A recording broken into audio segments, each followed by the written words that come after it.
TDR Conference 2016 Prophecies. In Arabia, in the peninsula, when young girls were born, so when someone came and told the father, you've just had a female child born to you, as in to your wife, his face used to go dark in shame and anger. And then he used to contemplate, how do I rid myself of this musibah? And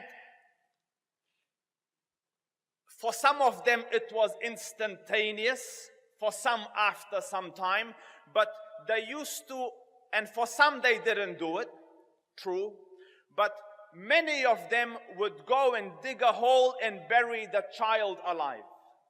So this was the situation of women in Arabia. And if you leave the Arab Peninsula and go to the subcontinent of India, there womankind had other challenges. Traditionally in Indian culture, and I don't mean Bollywood of today, I mean India. In India, all the men used to marry younger girls.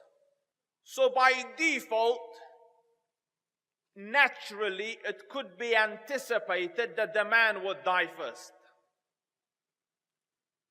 And yet when she died, the culture and the religion required, because the Hindus burn their dead after they're dead. So when he used to die, the culture required that that young girl be burnt alive with his corpse. So they used to make the firewood.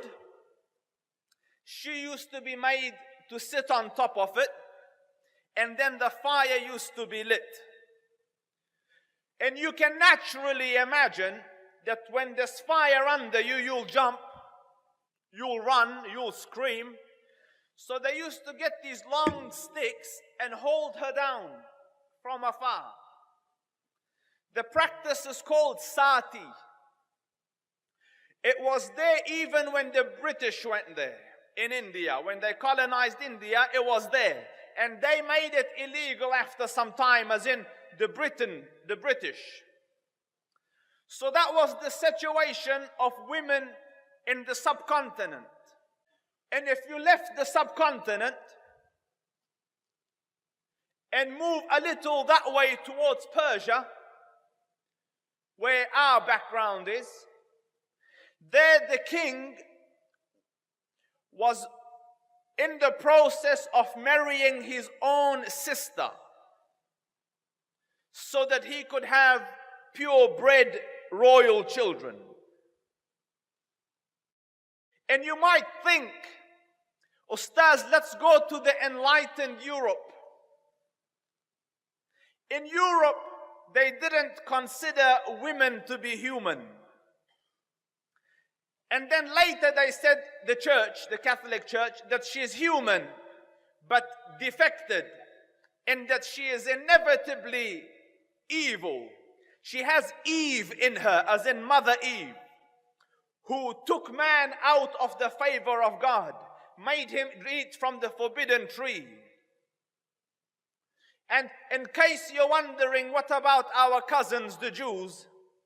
Even today, the Orthodox Jew gets up every morning and makes this dua: Blessed be God, Lord of the universe, that thou hath not made me a woman. Thank you, Ya Rab, for not making me a woman. And the girl gets up and says, Blessed be God for making me in accordance to His will. So you understand that she was downtrodden, oppressed, killed, buried alive, burnt alive. Do you understand that the world was not a good place for women at that time? And I don't want you to think this was unanimous. There were certain women who came out of this oppression, strong-willed people who faced, the difficulties of society and the difficulties of the world of their time, and one of them is Hind, the wife of Abu Sufyan. And you read the poem that she says in the Battle of Uhud: نحن بنات طارق نمشي على النمارق إن تقبلوا نعانق أو تدبروا نفارق. We are the daughters of Tariq, used to walking on cushions. So but these were an immensely acute minority. Most of women were bearing the brunt of oppression, some because they were blamed for committing the original sin, as was the Jewish and Christian scriptures. Others because they brought them shame or poverty. Others for, an array of reasons. And in this climate, Islam came. Allah honored the world with Islam. And one of the first revelations of the Prophet that Allah Rabbul Izzah revealed to the Prophet is the verses, وَإِذَا الْمَوْءُودَةُ سُئِلَتْ. And on the day of judgment, when that infant girl will be asked, بِأَيِّ ذَنْبٍ قُتِلَتْ. For what sin were you killed? Or when the little babe asks in the day of judgment, Father, for what sin did you kill me? Establishing that in this deen of Muhammad, this is haram. At the days where he was finding his own survival difficult, he was preaching the emancipation of womankind. Let the poor girl live. And not only that, Islam called the news of a female birth glad tidings. قال تعالى وَإِذَا بُشِرَ أَحَدُهُمْ بِالْأُنْثَى. When they are given the good news, the glad tidings of a female birth. And Allah Rabbul Izzah called the female child a gift to God. وَهَبَ لِمَنْ يَشَاءُ أُنَاثًا. Allah gifts whomever He chooses, women as in girls, as in children who are girls or females, and gifts whomsoever He chooses with male offsprings. Do you see that the deen of Muhammad, initially women are very downtrodden, now the deen lifted them up. So the deen reigned supreme. In 23 years, the whole of the Jazeera fell to Islam. So what type of culture do you think this new country and this new religion and this new system had?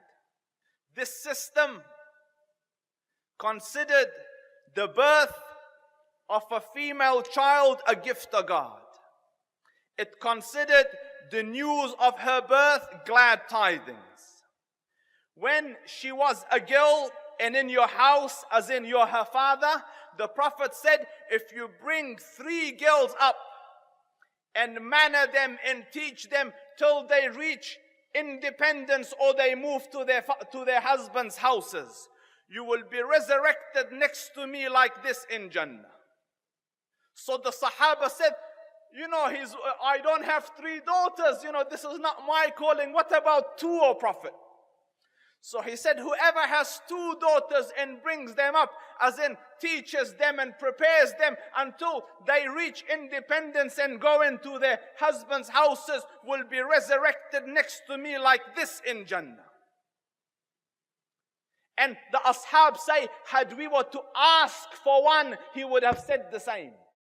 So now this new nation, the Muslim nation, was looking at women and at young daughters with an eye of respect. She's the gift of God. She is my salvation in the akhirah. In another hadith in the Sahihain, the Prophet ﷺ says, whoever brings up daughters and cherishes them and nourishes them and maintains them until they reach, an age of independence, they will be sufficient protection for him from the fire. So do you want to see the product of this new society, who yesterday hated womankind? Now they ask the leader of this organization and this religion, Muhammad Mustafa, Man ahabbu an-nasi ilayka ya Rasul Allah, O Prophet of Allah, who is the most beloved of humankind to you? Who do you love the most, Ya Rasul? And one of these narrations is from Amr ibn al-As. And the scholars say he was sitting in front of the Rasul. And the attention the Prophet used to give each individual person, they used to feel like I am the most beloved person to him. So wanting to establish this, Amr, that I am the most beloved to the Prophet, he asked him, who is the most beloved of people to you? So the Prophet said, Aisha, my wife is the most beloved person to me. So Amr says, Min al-Rijal, from the men, O Prophet, khalas, you love her. From the men, who do you love? Because he's hoping it's him because of. So the Prophet said, Abuha, her father, Abu Bakr. Do you see? That's her as a wife. Then as a mother, the Sahabi came to the Prophet ﷺ, who is the most deserving of my friendship and companionship? He said, your mother. The cousin of the Prophet Ibn Abbas, a man came to him, I have committed murder. Is there any way out for me? Forgiveness in the court of Allah. He said, do you have a mother? So his student said, Ya Ibn Abbas, we don't see the link. What does the mother have to do with his case of murder? He said, I don't know a path more direct to Jannah than servitude to the mother.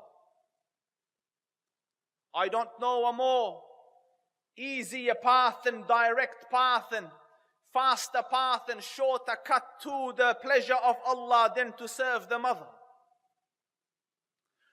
So in this nation of Muhammad alayhi afdalu salatu wa atammu taslim, the one that was buried yesterday became the gift of God. And imagine Hajj comes. What is the product of this nation? The man has his mother on his back. On his back. For those of you that have been to Hajj, Hajj is a difficult exercise.